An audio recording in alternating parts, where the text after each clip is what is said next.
നമസ്കാരം, ടാരോ നാദത്തിലേക്ക് എല്ലാവർക്കും സ്വാഗതം. ഇന്നത്തെ ഈ റീഡിംഗ് യൂണിവേഴ്സ് നിങ്ങൾ കേൾക്കണം എന്ന് ആഗ്രഹിക്കുന്ന ഒരു സന്ദേശമാണ്. നിങ്ങൾ ഇന്ന് ഈ വീഡിയോയിലേക്ക് വന്നിട്ടുണ്ടെങ്കിൽ അത് വെറുതെ അല്ല. നിങ്ങൾക്ക് ഇന്ന് ലഭിച്ചിരിക്കുന്ന ഒരു കാർഡ് 2 ഓഫ് വാൻഡ്സ് ആണ്.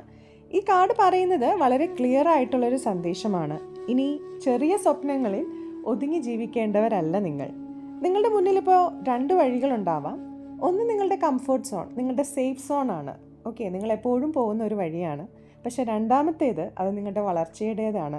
നിങ്ങളതിൽ അൺകംഫർട്ടബിൾ ആണ്. അത് എടുക്കണോ വേണ്ടയോ എന്ന് ഒരു സംശയമുണ്ട്. പക്ഷേ പുതിയ അവസരങ്ങൾ നിങ്ങൾക്ക് ആ വഴിയിൽ പോയാലേ ലഭിക്കുകയുള്ളൂ. നിങ്ങളിനി വലുതായി ചിന്തിക്കേണ്ട സമയമാണ്. റിസ്ക് എടുക്കാൻ ഭയപ്പെടരുത്. നിങ്ങളുടെ ഫ്യൂച്ചർ ഡിസൈൻ ചെയ്യുന്നത് അത് നിങ്ങൾ തന്നെയാണ്. നിങ്ങളുടെ ജീവിതം നിങ്ങളുടെ കൈകളിൽ തന്നെയാണ്. പ്ലാനിങ് ഫേസൊക്കെ കഴിഞ്ഞു. ഇനി കാര്യങ്ങൾ സ്പീഡാക്കേണ്ട സമയമാണെന്ന് യൂണിവേഴ്സ് നിങ്ങളെ ഓർമ്മിപ്പിക്കുകയാണ് ഇവിടെ.